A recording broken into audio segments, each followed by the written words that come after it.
Ya estamos de vuelta acá con nuestro siguiente invitado, Eugenio Guzmán, decano de la Escuela de Gobierno de la Universidad del Desarrollo. Muy bienvenido, Eugenio. Muchas gracias. Bueno, partamos analizando el escenario político que enfrenta hoy día las derechas, en particular la centro-derecha, en que está abierto esto de hacer o no una primaria, si vale la pena que Evelyn Matei se exponga a una primaria. Jimena Rincón, la senadora Rincón, parece que no podría ir a una primaria porque no está inscrito su partido a nivel nacional, sería con el alcalde Carter. ¿Cómo estás viendo tú esta problemática de primaria o no primaria? Mira, bueno, primero que todo, gracias por la invitación. Yo te diría dos cosas. En una de las derechas, llamémosla así, en este caso, en lo que es Chile Vamos, puede que haya una primaria. Es difícil que la haya por la fuerza que tiene, en este caso, la candidata, en este caso, Matei, ¿ya? Más allá del ejercicio que significa hacer una primaria, que significa un proceso, entre comillas, legitimación o el ejercicio mismo en términos de movilización, etcétera, etcétera.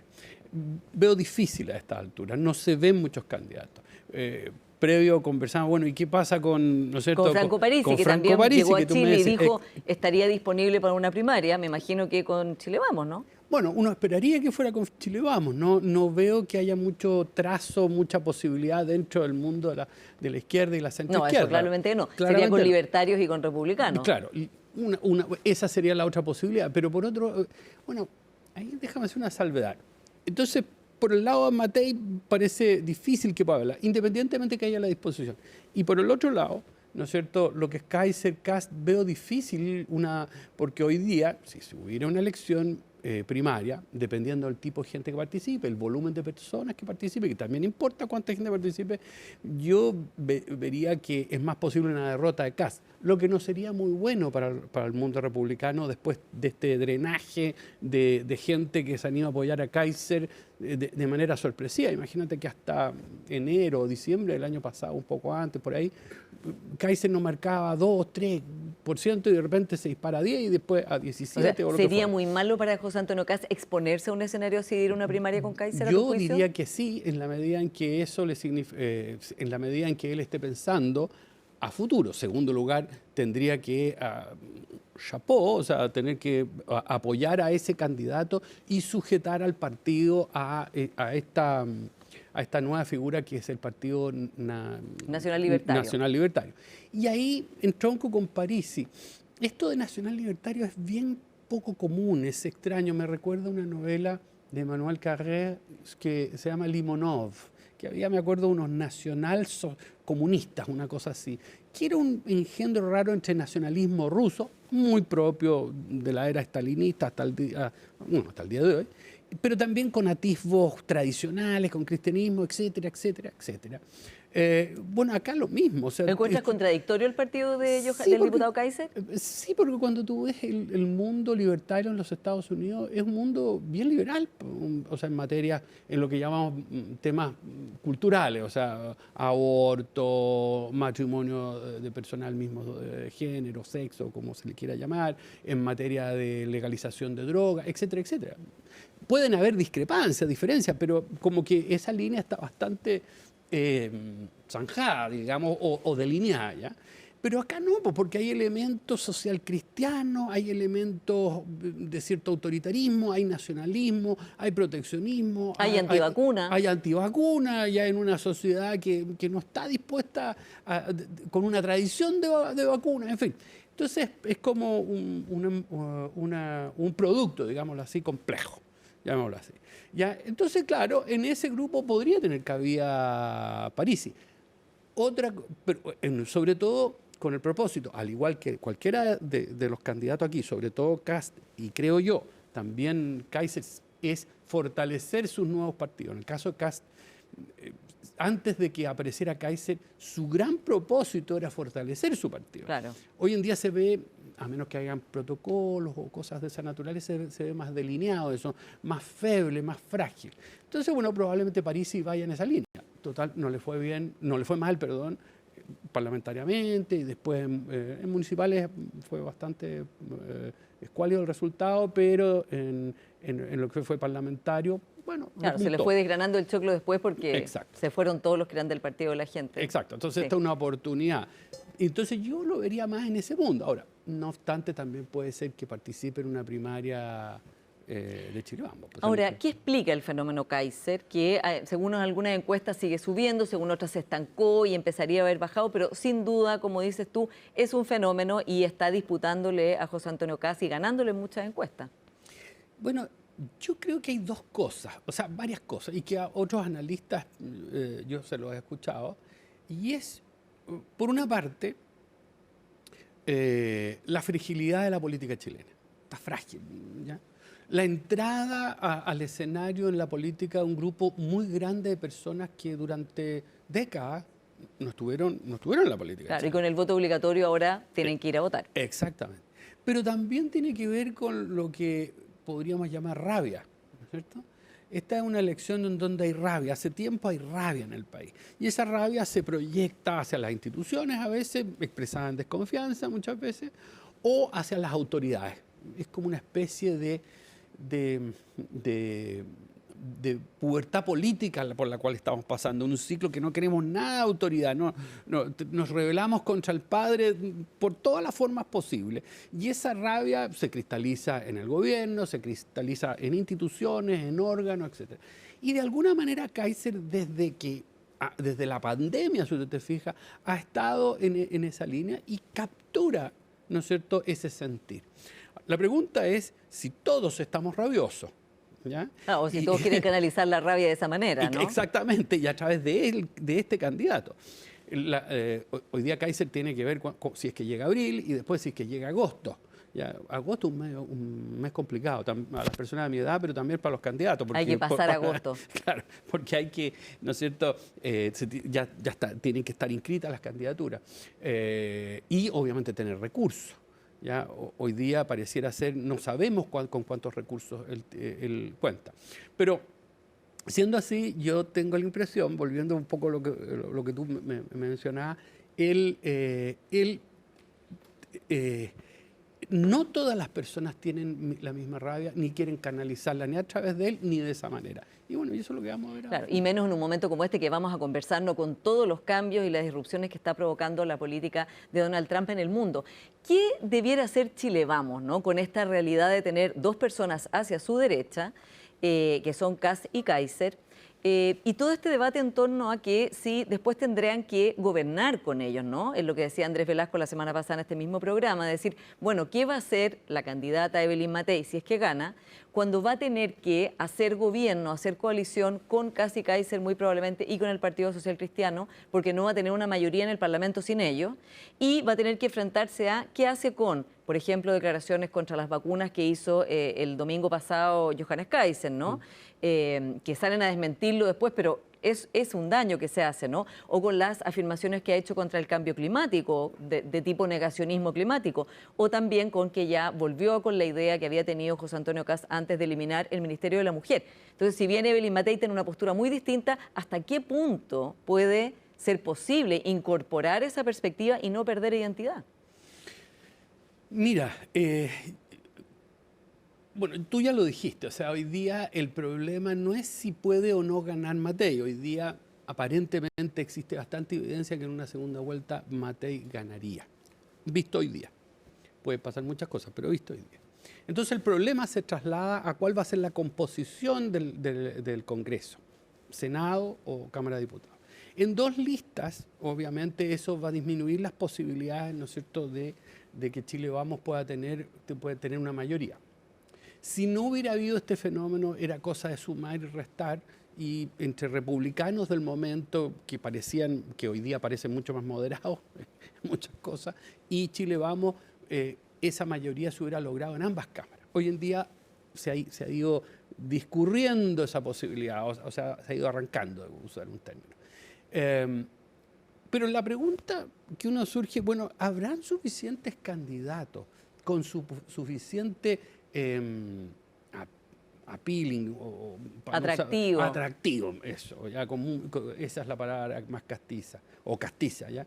De ese sector, o sea, de Kaiser y también de Kast, como para poder salir electo? La verdad es que yo tengo mis dudas y por lo tanto lo que puede ocurrir es que salgan candidatos más bien del mundo de centro izquierda o que esos tengan más probabilidad. Y es en ese sentido ya que un futuro gobierno podría tener algunos problemas, ya un futuro gobierno de centro derecha, Y por lo tanto, y ahí se diluye bastante más las posibilidades que tengan de pedir algo a cambio. Es cierto que en una segunda vuelta se negocia todo, ¿ya? Pero cuando en esa segunda vuelta tú tienes en la mano la cartilla de quién fue electo y quién no fue electo, es muy distinto. Y ahora, yo creo que ahí se va a enfrentar hay Matei. señales contradictorias. Por un lado, el diputado Alessandri dice, bueno, Johannes Kaiser sería un buen ministro de un gobierno de Matei. Por otro lado, Johannes Kaiser sale a decir, no estoy interesado, digamos. Matei dice que todos se van a tragar el Claro, sapo. entonces, digamos, ¿cuál es la diferencia, no? Y ese es un tema también, Eugenio, en el mundo hoy día. Por ejemplo, las políticas de Trump, las políticas de Milei, las políticas de Bukele. ¿Cuánto de esas políticas son las cuales Chile Vamos está dispuesta a transar para tener un apoyo de estos otros grupos que sí se declaran afines a esos liderazgos? Mira, yo creo que estamos en una etapa de bastantes guiños, ¿ah? Y de bastantes elementos a veces contradictorios, porque ¿quién hubiese pensado este guiño que hacen los republicanos al diputado Carter, que vota votó por los retiros a pesar de la crítica que hace el republicano o sea, construye su discurso a partir de ese problema? Entonces, yo creo que, dado esta etapa de guiños, me da la impresión de que se están viendo estos dos animales, o estos dos monstruos ya, que están mirándose mutuamente y viendo, bueno, cuánto pesa, qué respuesta hay de aquí y de allá. Yo lo veo como eso,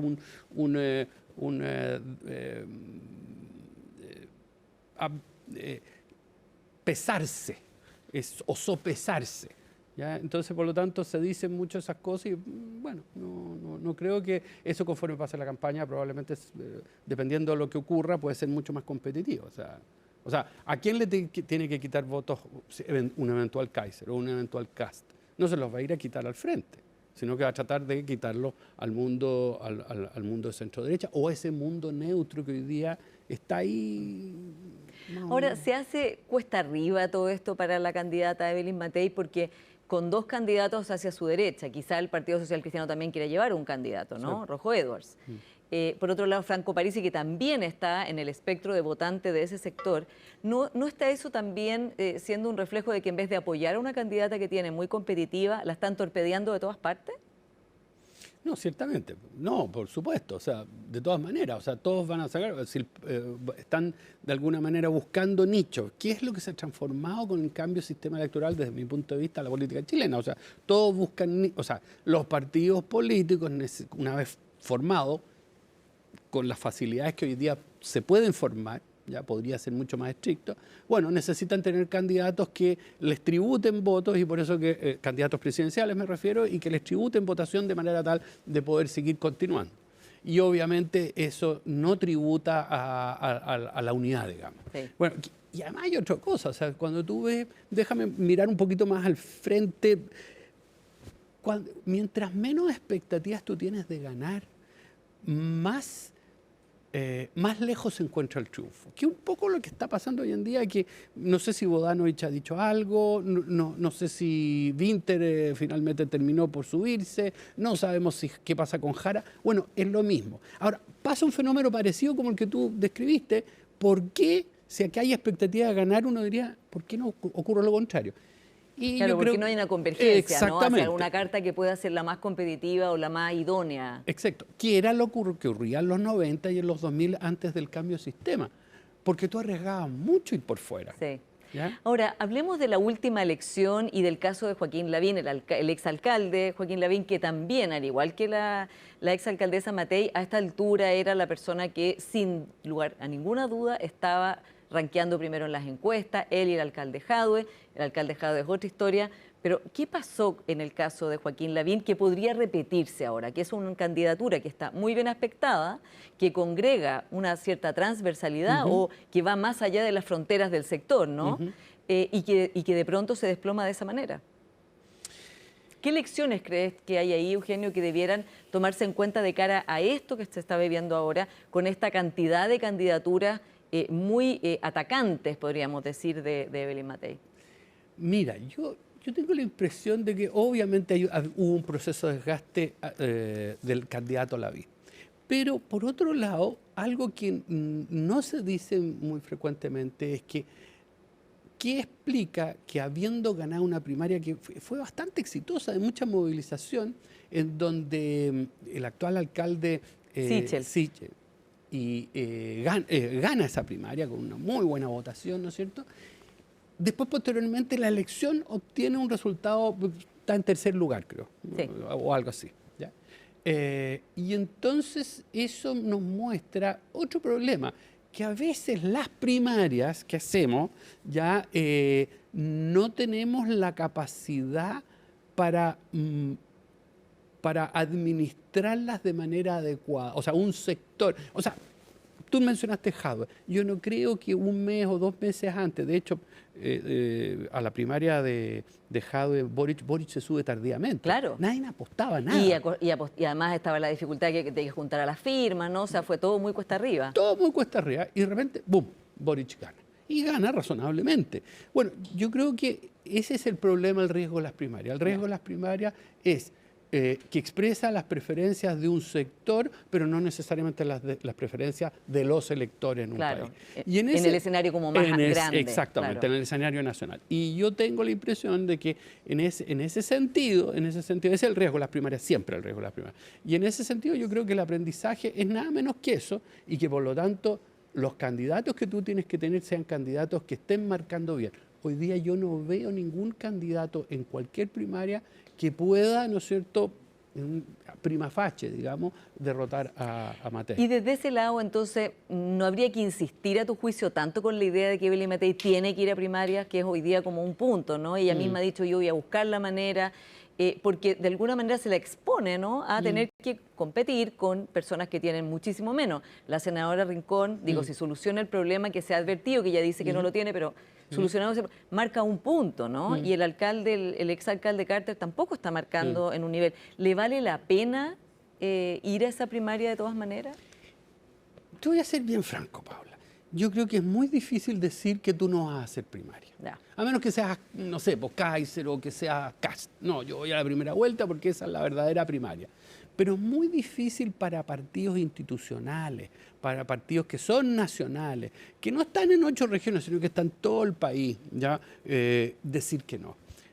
Partidos como el Partido Socialista, como la Democracia Cristiana, partidos como el PPD, que son nacionales y tienen cuadros, tienen estructura, tienen instituciones. Es muy difícil que el candidato de ellos diga, no, yo no voy a primaria.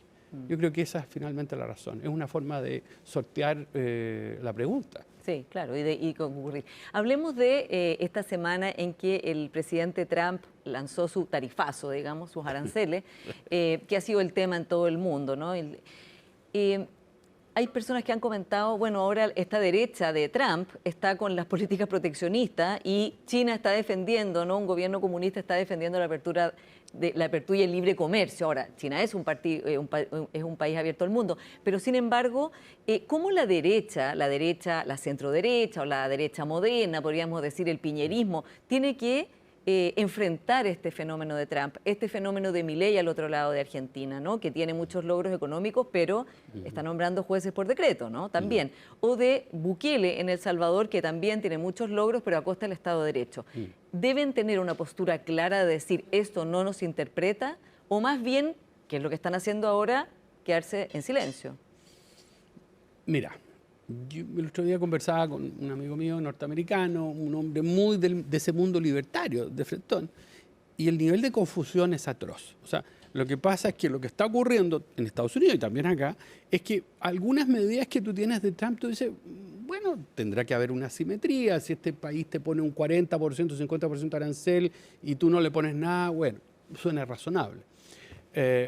Pero ponerse antivacunas no suena muy razonable. Entonces, esto yo creo que o poner a rajatabla, ¿no es cierto?, aranceles sin mediar ninguna medida prudente, ninguna excepción también. Entonces hay confusión no solamente acá en Chile, sino que también allá. Yo en lo personal creo que uno tiene que tener, si tú crees en el libre mercado, tienes que seguir creyendo en el libre mercado a ver, quizás la expresión no es creer. Si tú estimas ya que el libre mercado produce mejor crecimiento, sobre todo en economías como la chilena, ya que es una economía muy pequeña, ya tienes que seguir abriéndote a más posibilidades. Afortunadamente, y por una parte, esto pareciera ser que no nos va a afectar tanto. Lo que sí puede ser desafortunado es que empiece a afectar a otros países. Por supuesto. Y ahí, China de partida o al mismo Estados Unidos que podría entrar en recesión. Claro, o un alza inflacionaria. Muchos dicen que va a haber bueno, hoy día la bolsa cayó estrepitosamente, no tanto, pero sí cayó 4%. Y uno esperaría, ¿no es cierto?, que eso después se acomoda de algún modo, si es que es estable este cuento de los aranceles. Entonces, contestando de frentón, sería, o sea, el país no puede renunciar al tema del libre mercado, no nos queda otra alternativa. Lo que hizo la concertación durante más de 20 años es abrir puertas en esa línea. Entonces el mundo, al menos sectores de centro-izquierda, siguen creyendo. Bueno, y lo mismo los sectores de derecha. El problema es cuando tú tienes un grupo que no está calibrando, no sé si es por moda, no está calibrando lo que significa no seguir creciendo por esta vía. Se nos está acabando el tiempo, pero hablemos de lo que pasa en el otro sector, en el oficialismo hoy día. ¿Cómo estás viendo tú la situación de Carolina Toá, enfrentada por el PS con que Paulina Bodanovich podría ser una candidata u otra candidatura al Partido Socialista, además de los que ya están? ¿Tú crees que eso le afecta gravemente su candidatura? Yo creo que sí, o sea, cuando tú pones o sacas, tú tienes a Carolina Toá y tú metes un candidato u otro o dos candidatos, ya, o empiezas a hacer ese juego, al menos en las encuestas, tú ves que efectivamente puede subir si tú sacas otros candidatos, pero no se le traspasan todos los votos. Eso es un dato. El segundo dato, que parece algo estancado. O sea, el porcentaje de personas que siempre van a seguir votando por ella, en las encuestas me refiero, está más o menos estancado. No sé si la palabra estancado, es muy similar a lo largo de una serie. Entonces yo creo que le hace daño. Y yo creo que esto tiene que ver con lo que te manifestaba anteriormente. Cuando tú tienes pocas expectativas de ganar, ya sea porque cometes errores o lo que fuere, más se aleja tus posibilidades de triunfo. ¿Por qué? Porque te fragmenta, te divide. Te salen competidores, claro. Claro. ¿Y por qué te salen competidores? Porque obviamente si yo soy del partido A, bueno, tener mi candidato me fortalece, dinamiza, mueve, moviliza. Y eso sirve para generar energía, digamos, genera actividad. Entonces, es muy probable que empiecen a aparecer, veremos, la izquierda ha tenido capacidad de pensar adecuadamente y llegar a soluciones, al menos con primaria, pero yo creo que van a salir otros candidatos. ¿Y el PC y el Frente Amplio? La exministra Jara, que está ahí a punto, se dice, de ser nominada, y Gonzalo Winter también en el Frente Amplio, Partido Comunista y Frente Amplio. ¿Cómo los ves a ellos compitiendo? Porque claro, si va el socialismo democrático con dos candidaturas, es más probable de que gane o la ministra Jara o el diputado Winter, ¿o no? Sí, yo creo que, o sea, ahí la apuesta yo creo que el PC no fue muy favorecido en las municipales. Es cierto que las municipales no son buen predictor, pero sí son un predictor así punto a punto, pero sí las municipales te muestran la primera cancha cómo viene. Porque finalmente... ¿Cómo está el aire? ¿Cómo está el aire? O sea, por lo pronto te dicen con cuántos alcaldes vaya a estar en tu distrito, ¿ya? Y que son distritos bastante más grandes ahora. Así que hay cierta relación entre ambas. Segundo, al Frente Amplio tampoco le fue tan bien, ¿ya?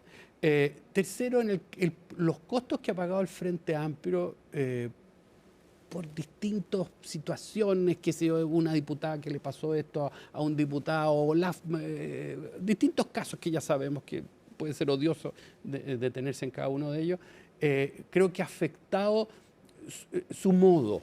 ¿Cuál era su modo? Su modo es estar más allá de lo tradicional. Nosotros sí podemos decir que ellos lo hacen mal o actuaron mal. Eso se derrumbó. Bueno, además están gobernando, entonces ya no, digamos, ya no hay eso de decir yo lo habría hecho de otra manera, ¿no? Claramente no lo hay. Y por otro lado, y en el caso del PC, yo creo que también. Ahora, el PC sabe que sus votos valen, ese 5% vale. ¿Ya? Así que por lo tanto va, o 6%, lo que fuere, saben que tienen fuerza ahí. Pero en el caso particular de Jara, yo tengo la impresión de que no hay mucha... y se ha dicho esto, no es algo nuevo. Yo creo que ella es vista como alguien que entregó el tema previsional. Se entregó, y ese ha sido el discurso de Jadwe. Y eso yo creo que ha calado muy hondo. Jadwe es del mundo de Carmona, Carmona es del mundo duro.